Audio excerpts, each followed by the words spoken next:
La colère de Samson. Le désert est muet, la tente est solitaire. Quel pasteur courageux la dressa sur la terre? Du sable et des lions, la nuit n'a à calmer la fournaise du jour dont l'air est enflammé. Un vent léger s'élève à l'horizon et ride les flots de la poussière ainsi qu'un lac limpide. Le lin blanc de la tente est bercé mollement.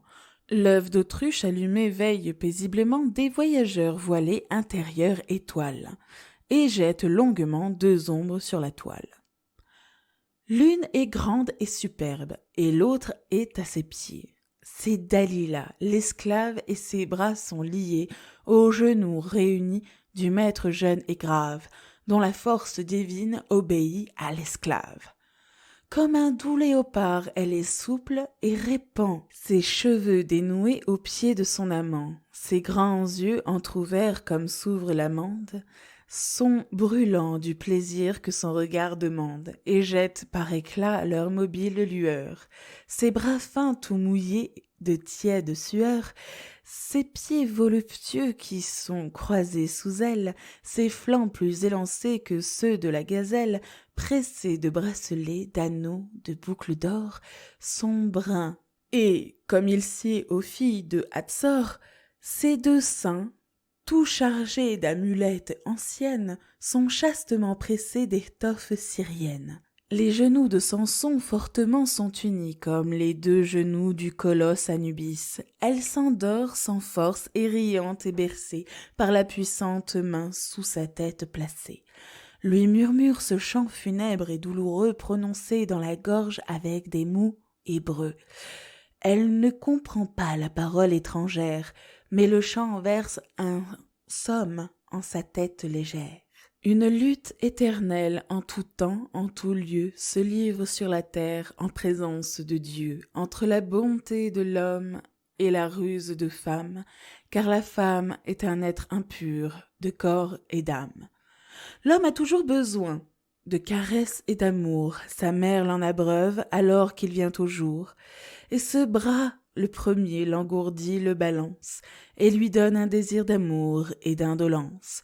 Troublé dans l'action, troublé dans le dessein, il rêvera partout à la chaleur du sein, aux chansons de la nuit, aux baisers de l'aurore, à la lèvre de feu que sa lèvre dévore, aux cheveux dénoués qui roulent sur son front, et les regrets du lit, en marchant, le suivront. Il ira dans la ville, et là les vierges folles le prendront dans leur lac aux premières paroles. Plus fort il sera né, mieux il sera vaincu, car plus le fleuve est grand et plus il est ému. Quand le combat que Dieu fit pour la créature, et contre son semblable et contre la nature, force l'homme à chercher un sein où reposer. Quand ses yeux sont en pleurs, il lui faut un baiser. Mais il n'a pas encore fini toute sa tâche. Vient un autre combat, plus secret, traître et lâche. Sous son bras, sous son cœur se livre celui-là, et, plus ou moins, la femme est toujours Dalila. Elle rit et triomphe en sa froideur savante. Au milieu de ses sœurs, elle attend et se vante de ne rien éprouver des atteintes du feu.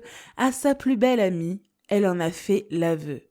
Elle se fait aimer sans aimer elle-même. Un maître lui fait peur, c'est le plaisir qu'elle aime. L'homme est rude et le prend sans savoir le donner. Un sacrifice illustre est fait pour étonner, rehausse mieux que l'or aux yeux de ses pareils la beauté qui produit tant d'étranges merveilles, et d'un sang précieux sait arroser ses pas. Donc, ce que j'ai voulu, Seigneur, n'existe pas. Celle à qui va l'amour et de qui vient la vie, celle-là, par orgueil, se fait notre ennemie. La femme est à présent pire que dans ces temps où, voyant les humains, Dieu dit « Je me repens ».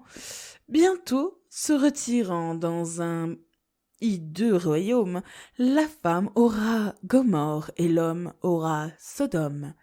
Et se jetant de loin, un regard irrité, les 2 sexes mourront chacun de son côté. Éternel Dieu des forts, vous savez que mon âme n'avait pour aliment que l'amour d'une femme, puisant dans l'amour seul plus de sainte vigueur que mes cheveux divins n'en donnaient à mon cœur.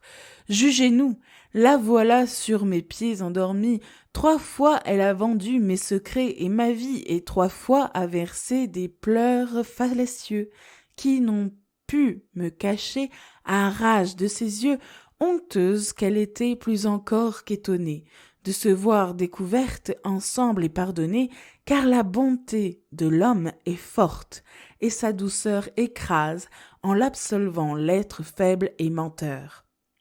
Mais enfin, je suis là, j'ai l'aine si pesante que mon corps gigantesque et ma tête puissante, qui soutiennent le poids des colonnes d'airain, ne la peuvent pas porter avec tout son chagrin. Toujours voir serpenter la vipère dorée qui se traîne en sa fange et s'y croit ignorée. Toujours ce compagnon dont le cœur n'est pas sûr, la femme enfant, malade et 12 fois impure.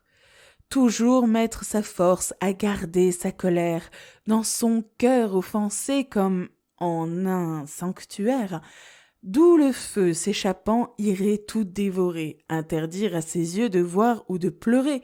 C'est trop. Dieu, il le veut, peut balayer ma cendre. J'ai donné mon secret, Dalila va le vendre. Qu'ils seraient beaux les pieds de celui qui viendra pour m'annoncer la mort. Ce qui sera, sera.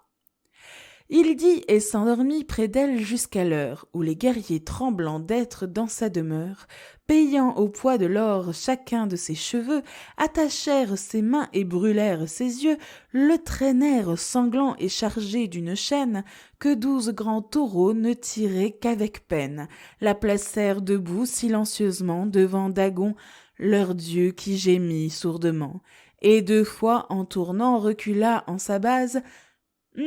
Il fit pâlir 2 fois ses prêtres en extase. Allumèrent l'encens, dressèrent un festin dont le bruit s'entendait du mont le plus lointain. Et près de la génisse, au pied du dieu tué, placèrent Dalila, pâle prostituée, couronnée, adorée et reine du repas, mais tremblante, et disait « Il ne me verra pas ». Terre et ciel, avez-vous tressailli d'allégresse lorsque vous avez vu la menteuse maîtresse, suivie d'un œil hagard, les yeux tachés de sang, qui cherchait le soleil d'un regard impuissant? Et quand enfin Samson, secouant les colonnes qui faisaient le soutien des immenses pylônes, écrasant d'un seul coup sous les débris mortels ces 3000 ennemis, leur Dieu et leur autel? Terre et ciel, punissez par de telles justices la trahison ourdie en est-ce amour factice, et la délation du secret de nos cœurs arraché dans nos bras par des baisers menteurs.